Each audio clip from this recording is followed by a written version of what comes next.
Olá, feliz ano novo para você e meu muito obrigado a você que já está inscrito nesse canal. Se ainda não é inscrito, por favor, se inscreva. Muito feliz porque agora, depois de 5 anos praticamente, chegamos a 1.000 inscritos, né? Glória a Deus por isso e muito obrigado a você que está comigo aí, principalmente aqueles que desde o início estiveram comigo. Bom, hoje nós iremos tratar da introdução da carta de Paulo, do apóstolo Paulo, aos Gálatas, tá bom? Isso é a página 1198 da Bíblia em ordem cronológica. Se você tem uma Bíblia, qualquer uma Bíblia, você vai abrir aí em Gálatas no capítulo 1. Nós não iremos ler antes de fazermos uma rápida introdução. Fica comigo aí.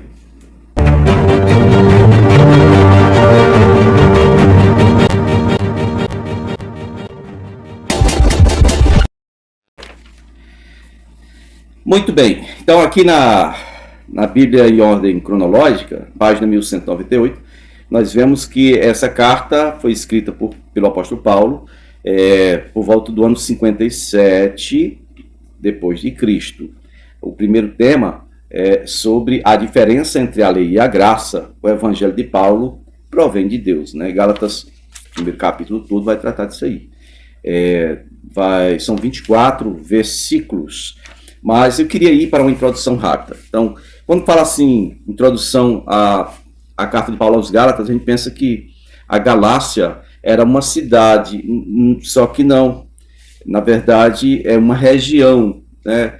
Ali, uma das regiões dali onde está a conhecida Ásia Menor, onde estão as 7 igrejas que são mencionadas nas cartas de Jesus, né? Escritas pelo apóstolo João, no livro de Apocalipse, no livro da Revelação, logo ali no início do livro, capítulo 2 ali.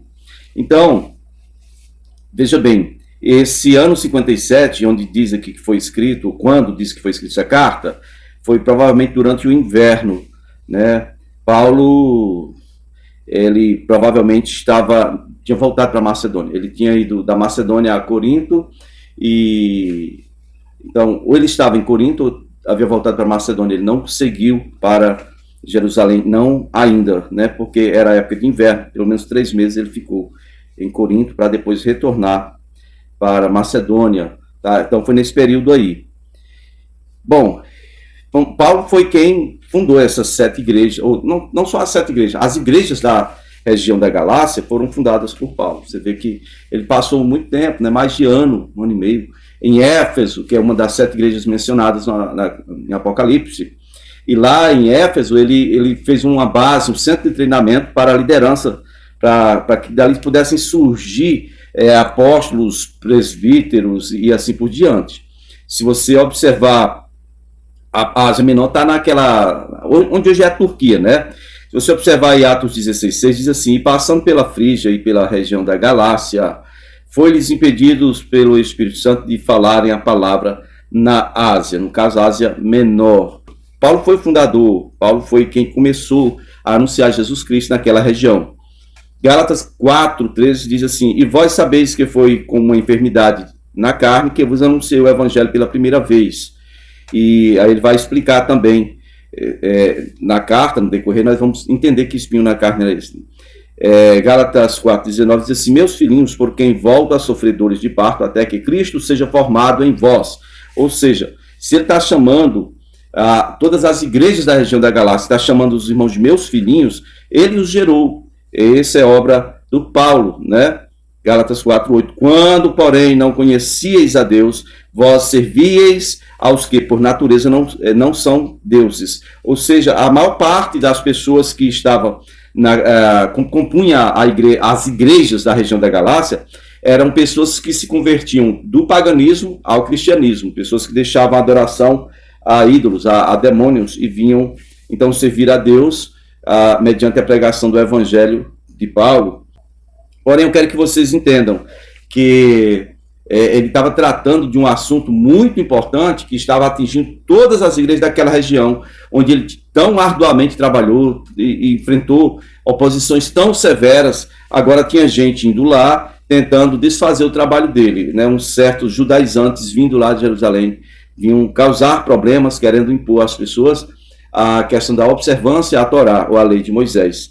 Então eles se deixaram levar por essas pessoas que estavam vindo, tentando adicionar ao evangelho algumas regras, tipo, se você não cumprir a lei de Moisés, você não pode ser salvo. E isso aí já tinha sido resolvido no concílio da Igreja de Jerusalém, lá atrás, mas uma coisa que a gente vê aqui é que quando a obra é do cabrude, quando é a obra da carne, do bicho ruim, do diabo, as pessoas são perseverantes, elas perseveram no erro. É uma loucura isso é uma, vamos dizer assim, é o que Paulo disse que tinha, né? É um zelo muito forte, sem entendimento nenhum de quem é Deus ou da vontade dele. Atos 18, 23 diz assim: passando ali algum tempo, ele partiu, passando em sequência pela região da Galácia e Frígia, firmando todos os discípulos. Provavelmente, Paulo não deixou para lá, não. Ele semeou, trabalhou e continuava passando para ver como estavam os irmãos. Provavelmente nesse mesmo período que ele escreveu a carta aos Gálatas, ele escreveu também aos Romanos, tá certo? Talvez quando estivesse em Corinto ou nesse retorno, né, de Corinto para Macedônia, onde primeiro ele estava. Atos 20, no versículo 2 e 3, diz assim: tendo passado por aquelas regiões e exortando com muitas palavras, ele veio à Grécia. E ficando ali por 3 meses, e havendo contra ele uma cilada posta pelos judeus, quando ele estava a ponto de navegar para a Síria, ele decidiu voltar para a Macedônia. Isso é Atos 20, versículo 2 e 3. Então, ele estava querendo vir da Macedônia para Corinto. Na segunda carta nós vimos isso. E então, quando ele chegou na Grécia, né, Atenas, Corinto, certo? Quando ele chegou, ele viu que tinha uma cilada. Então, ele decidiu não descer para a Síria. Por quê? Porque hoje Antáquia, que é Antioquia, pertencia à Síria. Hoje ela pertence à Turquia, tá? Então ele decidiu não ir e, no caso, voltou para a Macedônia, ok? São algumas observações que eu quero fazer antes da gente começar, para a gente entender bem essa carta que ele escreveu às igrejas da Galácia. Bom, o objetivo desta carta, na verdade era uma circular. Essa carta que ele enviou não foi para uma igreja, mas para todas as igrejas da região da Galácia. Essa carta teria que passar de igreja em igreja, e o objetivo desta circular era neutralizar essas ideias judaizantes que estavam sendo disseminadas nas igrejas ali da região da Galácia. Na carta não está declarado, não está muito claro quem é o escrivão, o escritor da mesma, né? O que nós sabemos é que o parágrafo final, lá nós vamos ver que Paulo ele sempre escrevia uma saudação final, né? Para comprovar que a carta era de autoria dele, certo? Ele sempre fazia questão de se identificar no início, identificar o escritor, o escrivão, aquele que estava escrevendo a carta para ele, e no final ele fazia uma saudação de próprio punho, para que isso ficasse claro que a carta era dele. Por isso é que algumas pessoas refutam a ideia de que a carta aos Hebreus, né, universal, de repente a carta aos Hebreus não tenha sido a autoria dele. E se não foi alguém muito, mas muito próximo dele, porque parece até que a pessoa que escreveu, parece até que tinha o jeito dele escrever, de se portar, um discípulo muito fiel, né? Mas dizem não ser dele por causa disso, porque não tem essa característica, a apresentação inicial e a saudação final. Bom, segunda carta de Paulo aos Tessalonicenses, capítulo 2, verso 2, diz assim: que vós não vos abaleis facilmente em vosso entendimento, e não vos perturbeis nem por espírito, nem por palavra, nem por carta, nem por escrita, por nós, como se o dia do Senhor Jesus Cristo já estivesse perto. Ou seja, ele está dizendo aqui sobre uma questão de, assim, algumas pessoas, de repente, colocavam lá cartas identificando como se fosse Paulo, mas quando as pessoas, né, que conheciam Paulo, vão examinar, sabem que não era Paulo. Dá para entender que não era Paulo. Se vem segunda carta dele aos Tessalonicenses, no capítulo 3, verso 17, diz assim: a saudação é de minha própria mão, Paulo, que é minha assinatura em todas as cartas, assim escrevo. Segundo Tessalonicenses 3, 17, tá bom? Então, facilmente a gente encontra indícios de que as cartas de Paulo, ou que não seja carta de Paulo, porque tem essa característica que ele já declarava na própria carta. Todas elas tinham essa característica. Vamos então ao início da leitura da carta de Paulo aos Gálatas, ou aos crentes daquela região chamada Galácia, né? Todas as igrejas ali. Gálatas 1, versículo 1 diz: Paulo, apóstolo enviado, não da parte de homens, nem por meio de pessoa alguma, mas por Jesus Cristo e por Deus Pai, que o ressuscitou dos mortos. E também, né, no caso, todos os irmãos que estão comigo, onde? Na Grécia, Corinto, ou no retorno para Macedônia. Provavelmente ele estava em Corinto, naquela viagem que ele tinha falado que iria fazer, né? Certo? Ele está escrevendo às igrejas da Galácia.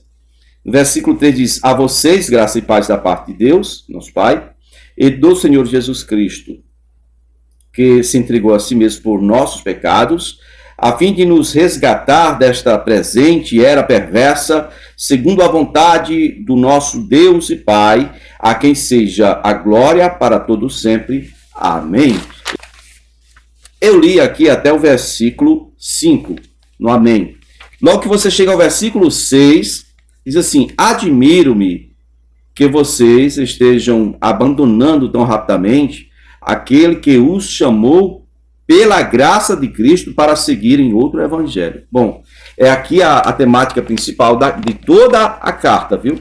Versículo 6. O interessante é que ele está mostrando com esse início da escritura dele, está mostrando que ele tem urgência em tratar de um assunto que é um assunto muito sério. Ele simplesmente fez a saudação, não ficou falando sobre, eu tenho ouvido das benécias que vocês têm recebido da parte do Senhor, da prosperidade do Evangelho entre vós. Não, ele já vai direto no ponto, objetivamente no ponto que precisa ser tratado. Ou seja, vocês estão deixando o Evangelho por outro Evangelho, né? Aquilo que eu falei agora há pouco. Eles estavam sendo iludidos por pessoas judaizantes, né? Esses caras chegavam e diziam que Paulo, o fundador da igreja, Paulo, os havia enganado, que tinha errado no ensino, na doutrina, e que não tinha ensinado tudo, tinha que cumprir a lei de Moisés, né? E diziam, tipo assim, esse homem não tem autoridade para trabalhar aí, porque assim, ele nem é um dos 12. Bom,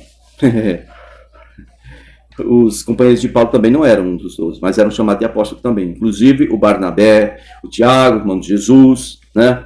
Você olhar Atos 26, só o versículo 16 e 18, diz assim: mas levanta-te e fica de pé, porque para isso eu apareci a ti, para te predeterminar como trabalhador e testemunha, tanto das coisas que já tens visto, como das coisas que eu ainda aparecerei a ti, ou apresentarei a ti.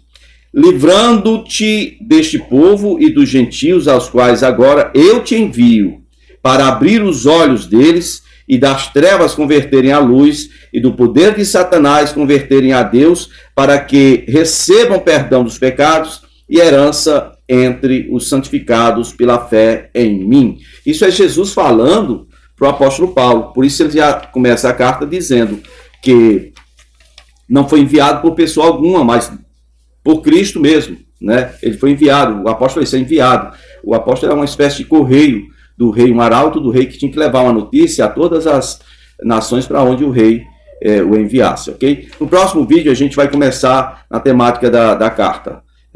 Se não é inscrito, se inscreve aí. Valeu!